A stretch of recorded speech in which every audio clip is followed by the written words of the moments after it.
ونصلي على رسوله الكريم أما بعد فأعوذ بالله من الشيطان الرجيم بسم الله الرحمن الرحيم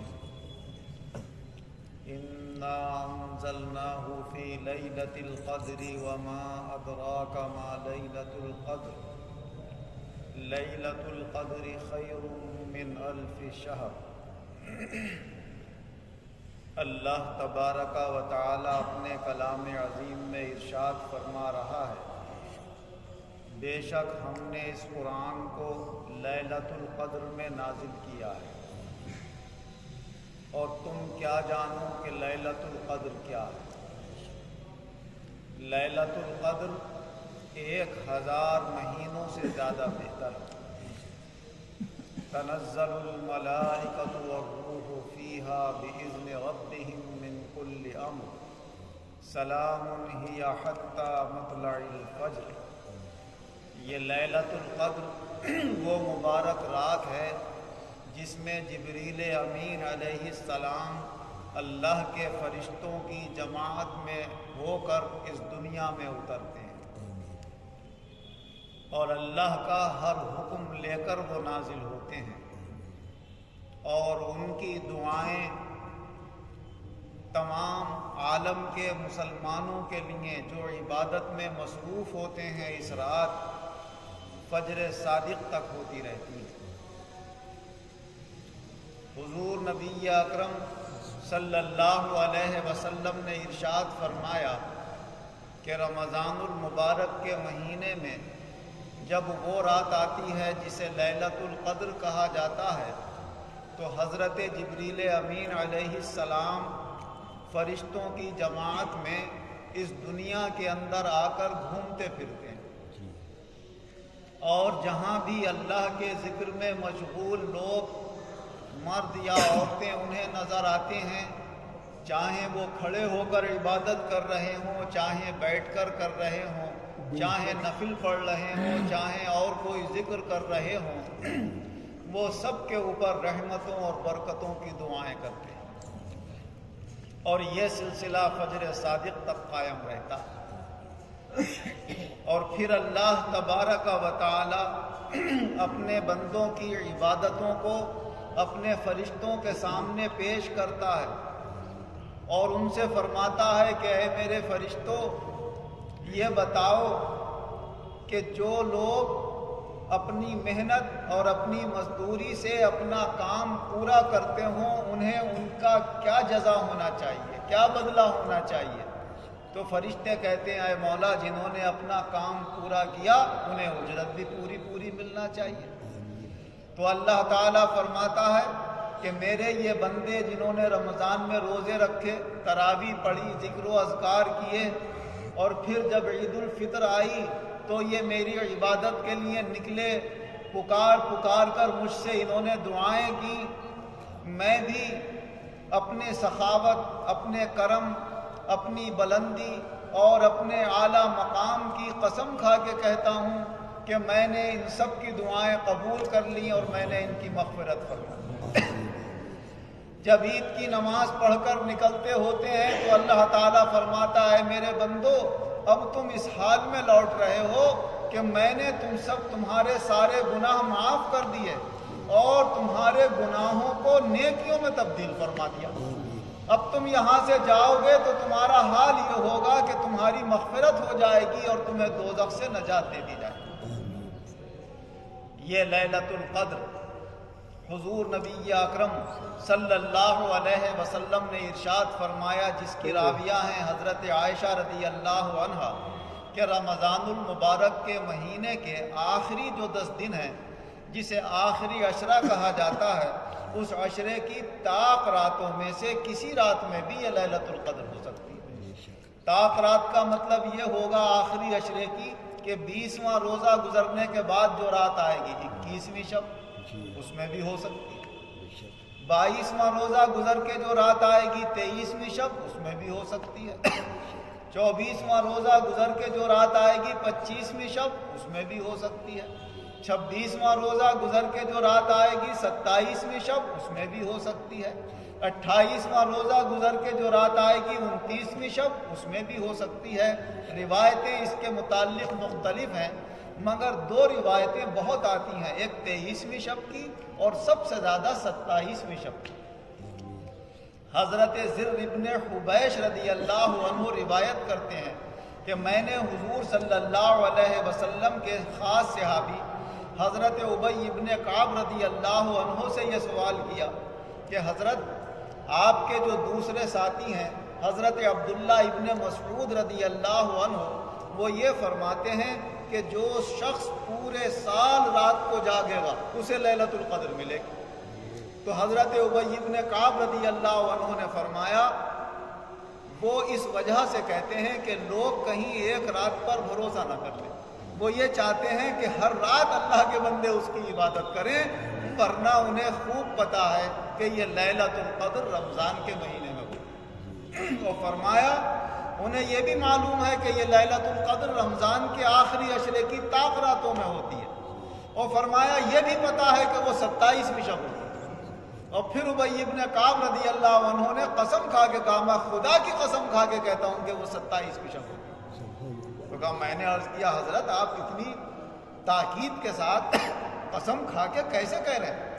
کہا ہمیں ایک نشانی بتائی حضور صلی اللہ علیہ وسلم نے، ہم نے وہ نشانی دیکھی تو وہ 27ویں شب کے بعد تھی۔ فرمایا جس رات لیلۃ القدر ہوتی ہے اس رات کی صبح کو جب سورج طلوع ہوگا تو آپ اس کو آرام سے دیکھ سکیں گے، آپ کی آنکھیں چکا چوندھ نہیں کریں، اس کی روشنی ٹھنڈک ٹھنڈک لیے ہوئے ہوگی۔ فرمایا وہ 27ویں شب کے بعد آتی۔ بہرحال 23ویں شب کے متعلق بھی حضور صلی اللہ علیہ وسلم نے ایک مرتبہ فرمایا ہو سکتا ہے کہ اس سال 23ویں شب کو ہونے والی۔ حضرت عبداللہ ابن انیس رضی اللہ عنہ روایت فرماتے ہیں کہ میں حضور صلی اللہ علیہ وسلم کی خدمت میں حاضر ہوا اور عرض کرنے لگا یا رسول اللہ میں جنگل کا رہنے والا آدمی ہوں، کھیتی باڑی باغات وغیرہ کا میرا کام ہے، وہیں میرا مکان ہے، وہیں باغوں کھیتوں میں ہی اللہ کے کرم سے میں نماز بھی پڑھ لیتا ہوں اور اللہ کے فرائض ادا کر لیتا ہوں۔ مجھے کوئی ایک رات ایسی بتا دیجئے کہ اس رات میں آپ کی مسجد نبوی میں آ جایا اور پوری رات اللہ کی عبادت کیا کروں۔ تو حضور صلی اللہ علیہ وسلم نے فرمایا جب رمضان کی 23ویں شب آئے تو تم آ جاؤ۔ تو ہو سکتا ہے کہ اس سال 23ویں شب ہو یا ہر سال 23ویں شب کو ہوتی ہو، یہ تو راز کی بات۔ تو ان کے صاحبزادے سے، جن کے سامنے ان کے صاحبزادے یہ روایت کر رہے تھے اپنے والد کی عبداللہ ابن انیس کی، تو ان کے صاحبزادے سے انہوں نے معلوم کیا کہ تمہارے والد پھر کیا کرتے تھے 23ویں شب کو آ کر؟ کہا جب اپنے جنگل سے آتے تھے سواری پر، اونٹ وغیرہ پر سوار ہو کر، تو عصر کی نماز کے وقت آتے تھے، اونٹ مسجد کے دروازے پہ باندھ دیتے تھے، پھر مسجد میں داخل ہو جاتے اور پوری رات پھر مسجد سے باہر نہیں نکلتے تھے۔ رات بھر عصر کی نماز بھی وہیں، مغرب کی وہیں، عشاء کی وہیں، اور رات بھر عبادت کر کے پھر فجر کی نماز پڑھتے تھے، باہر نکل کے اپنی سواری پہ بیٹھتے تھے اور گھر واپس آ جایا کرتے۔ تو یہ ان کا طریقہ تھا کہ اللہ کی عبادت وہ 23ویں شب کو کرتے تھے۔ اللہ کے رسول صلی اللہ علیہ وسلم کی زبان سے جو نکل جاتا ہے اللہ اسے پورا فرما دیتا ہے، ان کو اس رات میں یہ شرف عطا فرما دیا۔ حضور نبی اکرم صلی اللہ علیہ وسلم نے ایک مرتبہ یہ ارادہ فرمایا کہ رمضان میں خاص وہ تاریخ کون سی ہوتی ہے یہ اپنے امتیوں کو بتا دوں تاکہ آسانی ہو جائے اور اس رات کو زیادہ سے زیادہ لوگ فیض یاب ہو جائیں۔ حضرت عبادہ بن صامت رضی اللہ عنہ فرماتے ہیں کہ جب حضور صلی اللہ علیہ وسلم گھر سے باہر آئے لوگوں کو بتانے کے لیے،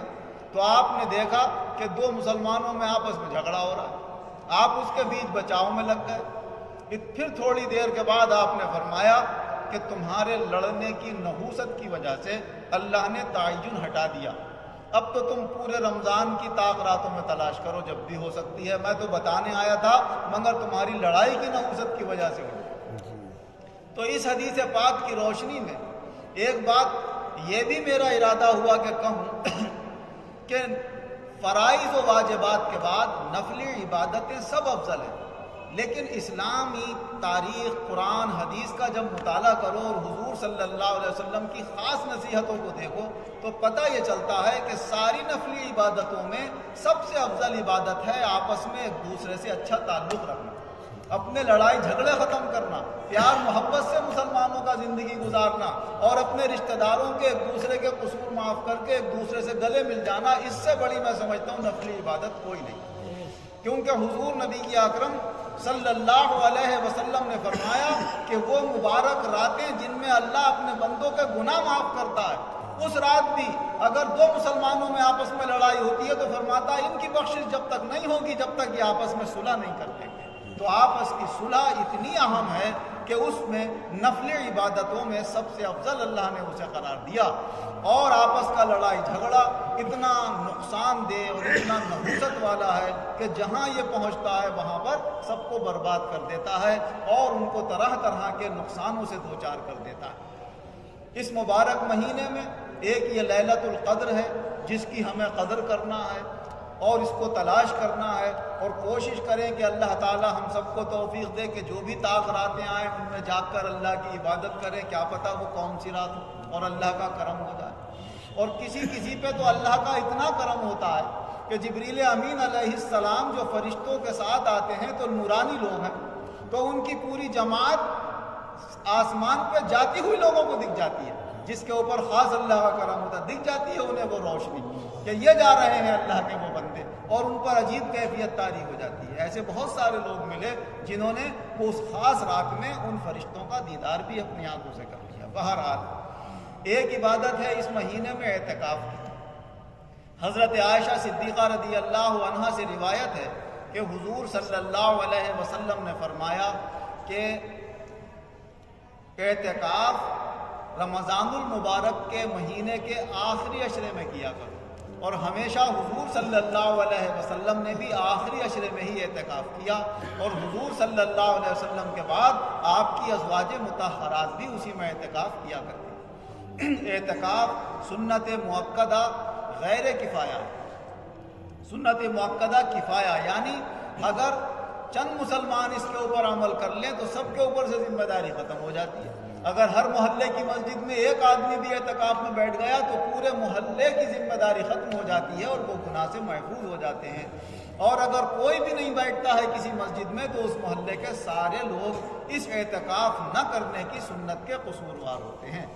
تو یہ حضور صلی اللہ علیہ وسلم کی سنت اور اس کے لیے بہت بڑی فضیلت کی بات ہے، جو تمام دنیا سے اپنا تعلق منقطع کر کے بس اللہ سے تعلق جوڑ کر 10 دن تک مسجد میں بیٹھا رہتا ہے، کیونکہ یہ 20 میں روزے کے عصر کی نماز کے بعد مغرب سے پہلے شروع ہو جاتا ہے۔ یہ اعتکاف کی نیت سے آدمی مسجد میں داخل ہو جائے اور پھر جب عید کا چاند دکھتا ہے تو اس کا اعتکاف مکمل ہو جاتا ہے۔ اللہ تبارک و تعالی ہمیں فرائض و واجبات کی ادائیگی کے ساتھ سنت اور نفل وغیرہ کی بھی ادائیگی کی توفیق عطا فرمائے، اور خاص طور سے ہم سب کو اللہ تعالیٰ رمضان المبارک کے روزے رکھنے کی، تراویح پڑھنے کی، اور اس میں زیادہ سے زیادہ اپنی رضا کے لیے عبادت کرنے کی توفیق عطا فرمائے، اور زندگی بخیر رہی انشاءاللہ تو رمضان کے بعد پھر یہ تقریر کا سلسلہ ہوگا۔ اب جو حضرات یہاں قرآن پاک پڑھیں گے وہ انشاءاللہ بیان بھی کریں گے۔ اب تک جو کہا سنا اللہ تعالیٰ اس کو قبول فرمائے، اور جس میں غلطیاں ہوئی اللہ تعالیٰ انہیں معاف فرمائے۔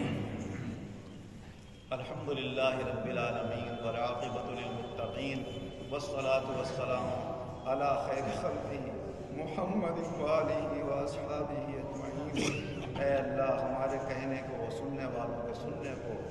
اپنے خاص رحم و کرم سے اپنے محبوب بندوں کے صدقے میں شرف قبولیت عطا فرما۔ اس میں جو بھی ہم سے غلطی، کمی، کوتاہی ہو گئی ہو بیان کرنے میں یا سننے میں، اللہ اس کو معاف فرما، اور ہم سب مسلمانوں کے تمام گناہوں کو معاف فرما۔ آئندہ گناہوں سے بچنے کی توفیق عطا فرما۔ جو بیمار ہیں انہیں شفا عطا فرما۔ خاص طور سے آج کل کھانسی، نزلے وغیرہ اور بخار کے بہت اثرات پائے جا رہے ہیں، مولا یہ مضر اثرات دفع فرما، اور سب کی یہ تکلیفیں، پریشانیاں دور فرما، اور جس کی جو بھی الجھن پریشانی ہے اسے دور فرما۔ سب کو چین، سکون، اطمینان، صحت، سلامتی، امن و عافیت، ایمان و عزت، اچھے اعمال، اچھے عقائد، لمبی عمروں کے ساتھ، دینی دنیاوی نعمتوں کے ساتھ، اطمینان والی زندگی کے ساتھ عطا فرما۔ اے اللہ جس کی جو جائز ضرورت ہے اسے پورا فرما، جب خاتمہ فرما بآسانی ایمان اور عزت کے ساتھ فرما، دنیا اور آخرت دونوں جہان میں ایمان اور عزت کے ساتھ شاندار کامیابی عطا فرما، اور خاص طور سے جس عبادت کا ہمیں خیال کرنا چاہیے، آپس کے لڑائی جھگڑے فتنے فسادات دور کر کے آپس میں ایک دوسرے کے ساتھ صلح کر کے زندگی گزارنے کی توفیق عطا فرما، خاص طور سے جو رشتہ دار ہیں، یار دوست ہیں، کاروباری تعلق رکھنے والے ہیں، ان کے لڑائی جھگڑے دور فرما کر آپس میں ایکتا اور پیار محبت پیدا فرما،